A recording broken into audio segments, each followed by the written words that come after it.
नमस्कार. आकाशवाणी औरंगाबाद केंद्राच्या बातमीपत्रात मी हर्षवर्धन दीक्षित आपलं स्वागत करतो. ठळक बातम्या. भारतीय नौदलाचे माजी अधिकारी कुलभूषण जाधव यांना पाकिस्तानी न्यायालयाची मृत्यूदंडाची शिक्षा. राष्ट्रीय मागास प्रवर्ग आयोग स्थापन करण्यासाठीचं घटना दुरुस्ती विधेयक लोकसभेत मंजूर. पुण्यातल्या भोसरी औद्योगिक वसाहतीतल्या भूखंड खरेदी प्रकरणी माजी महसूल मंत्री एकनाथ खडसे यांच्यासह 4 जणांविरुद्ध गुन्हा दाखल. आणि निकृष्ट दर्जाचे बियाणे विकणाऱ्या दुकानदारांसह उत्पादकांवर फौजदारी गुन्हे दाखल करण्याचे पाणीपुरवठा मंत्री बबनराव लोणीकर यांचे निर्देश. आता सविस्तर बातम्या. माजी नौदल अधिकारी कुलभूषण जाधव यांना पाकिस्तानातल्या रावळपिंडी लष्करी न्यायालयानं हेरगिरीच्या आरोपावरून मृत्यूदंडाची शिक्षा सुनावली आहे. जाधव यांना गेल्या मार्च महिन्यात बलुचिस्तानातून अटक करण्यात आल्याचं सांगत त्यांच्यावर रॉ या गुप्तहेर संस्थेसाठी पाकिस्तानात हेरगिरी करत असल्याचा ठपका ठेवण्यात आला आहे. दरम्यान पाकिस्तानच्या या निर्णयानंतर भारतानं पाकिस्तानी कैद्यांची सुटका न करण्याचा निर्णय घेतला आहे. उद्या सुमारे 12 पाकिस्तानी कैद्यांची सुटका करून त्यांना पाकिस्तान सरकारच्या स्वाधीन करण्यात येणार होतं. या प्रकरणी भारतानं पाकिस्तानच्या उच्चायुक्तांकडे तीव्र शब्दात नाराजी व्यक्त केली असून हा जाधव यांच्या हत्येचा कट असल्याचं भारतानं म्हटलं आहे.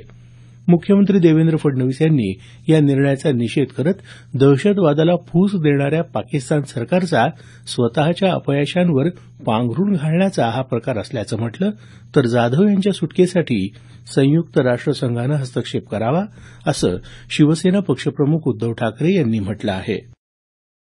राष्ट्रीय मागास प्रवर्ग आयोग स्थापन करण्यासाठीचं घटना दुरुस्ती विधेयक लोकसभेनं काल 2/3पेक्षा अधिक मतांनी संमत केलं. सामाजिक न्यायमंत्री थावरचंद गेहलोत यांनी हे विधेयक मांडलं. अध्यक्षासह 5 सदस्यांच्या या आयोगात एका महिला सदस्याचा समावेश असेल असं गेहलोत यांनी स्पष्ट केलं. या आयोगाच्या स्थापनेनंतर राज्य सरकारांच्या अधिकारात कोणतीही कपात होणार नसल्याची ग्वाही गेहलोत यांनी दिली. मोटार वाहन सुधारणा विधेयक लोकसभेत आवाजी मतदानानं पारित करण्यात आलं.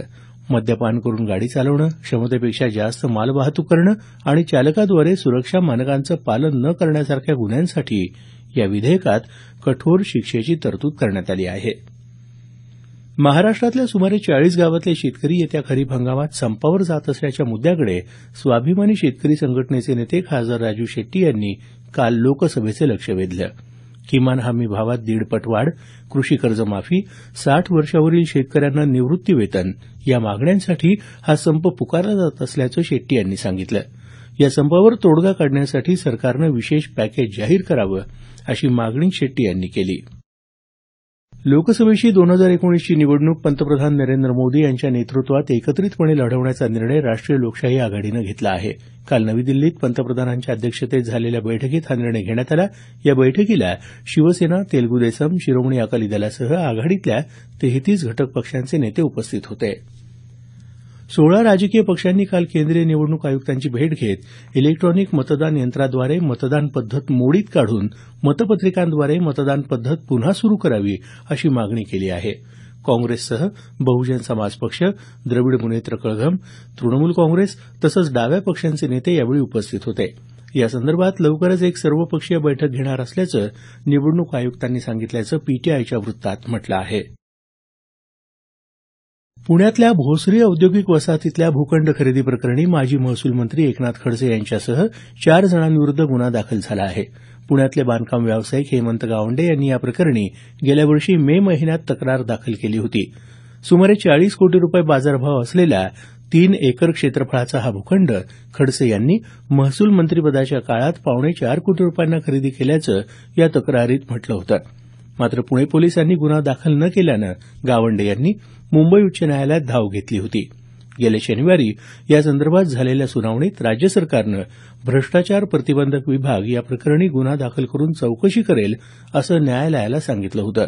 त्यानुसार भ्रष्टाचार प्रतिबंधक पथकानं काल सायंकाळी खडसे, त्यांच्या पत्नी मंदाकिनी खडसे, जावई गिरीश चौधरी आणि जमिनीचे मूळ मालक अब्बास सुकानी यांच्याविरोधात गुन्हा दाखल केला. हे बातमीपत्र आकाशवाणीच्या औरंगाबाद केंद्रावरून प्रसारित केलं जात आहे. आमचं हे बातमीपत्र newsonair.com या संकेतस्थळावरही उपलब्ध आहे.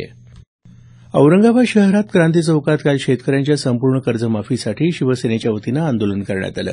उत्तर प्रदेशात शेतकऱ्यांना कर्जमाफी मिळू शकते तर महाराष्ट्रात का नाही असा सवाल यावेळी करण्यात आला.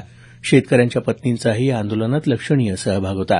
यावेळी कर्जमाफीच्या मागणीचं निवेदन मुख्यमंत्र्यांना पाठवण्यात आलं.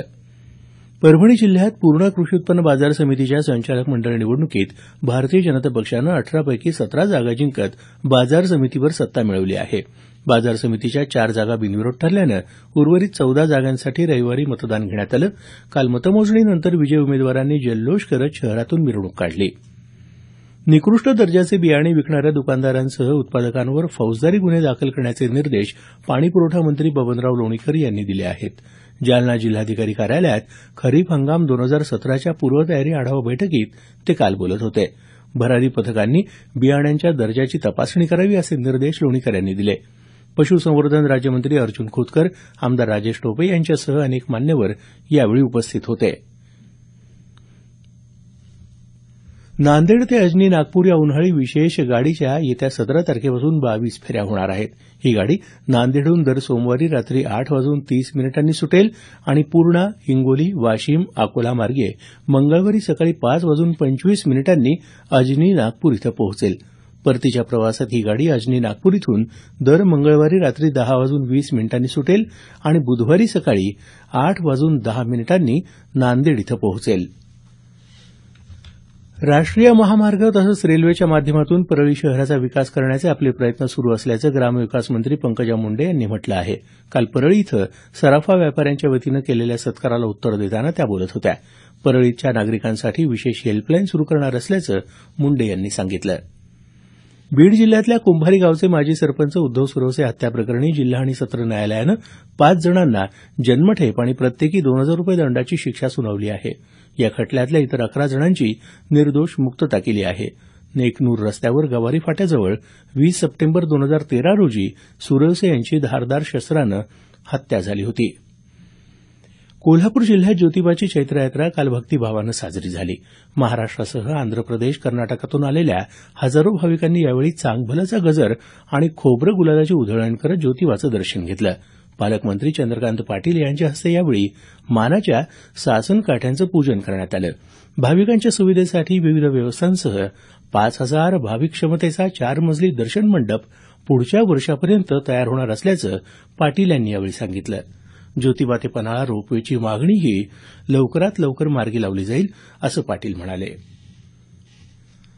लातूर जिल्ह्यात जलयुक्त शिवार अभियानांतर्गत 2015 मध्ये विविध यंत्रणांनी मंजूर केलेल्या एकूण कामांपैकी पूर्ण झालेल्या कामांचं पूर्णत्व प्रमाणपत्र त्वरित सादर करण्याचे निर्देश जिल्हाधिकारी पांडुरंग पोले यांनी दिले आहेत. जिल्हाधिकारी कार्यालयात आयोजित आढावा बैठकीत ते काल बोलत होते. मागील वर्षाची प्रलंबित सर्व मंजूर कामं वेळेत पूर्ण करण्याच्या सूचनाही पोले यांनी दिल्या. सत्तेत सहभागी असलेल्या शिवसेनेनं शेतकरी कर्जमाफीचं फक्त राजकारण केलं अशी टीका विधानसभेतले विरोधी पक्षनेते राधाकृष्ण विखे पाटील यांनी केली आहे. ते काल अहमदनगर जिल्ह्यात प्रवरा नगर इथं बोलत होते. शेतकरी कर्जमाफीबाबत शिवसेनेची भूमिका प्रामाणिक असती तर शिवसेना केंद्र आणि राज्यातल्या सत्तेतून कधीच पायउतार झाली असती असंही विखे पाटील म्हणाले. शेतकरी कर्जमाफी होईपर्यंत संघर्ष यात्रा थांबणार नाही असा निर्धारही त्यांनी व्यक्त केला. मी मुख्यमंत्री बोलतोय या कार्यक्रमावरही टीका करताना मुख्यमंत्र्यांनी थेट शेतकऱ्यांमध्ये जाऊन बोललं पाहिजे असं मत त्यांनी व्यक्त केलं. शेवटी पुन्हा काही ठळक बातम्या. भारतीय नौदलाचे माजी अधिकारी कुलभूषण जाधव यांना पाकिस्तानी न्यायालयाची मृत्यूदंडाची शिक्षा. राष्ट्रीय मागास प्रवर्ग आयोग स्थापन करण्यासाठीचं घटना दुरुस्ती विधेयक लोकसभेत मंजूर. पुण्यातल्या भोसरी औद्योगिक वसाहतीतल्या भूखंड खरेदी प्रकरणी माजी महसूल मंत्री एकनाथ खडसे यांच्यासह 4 जणांविरुद्ध गुन्हा दाखल. आणि निकृष्ट दर्जाचे बियाणे विकणाऱ्या दुकानदारांसह उत्पादकांवर फौजदारी गुन्हे दाखल करण्याचे पाणीपुरवठा मंत्री बबनराव लोणीकर यांचे निर्देश. प्रादेशिक बातम्या संपल्या. आमचं यानंतरचं बातमीपत्र सकाळी 10 वाजता.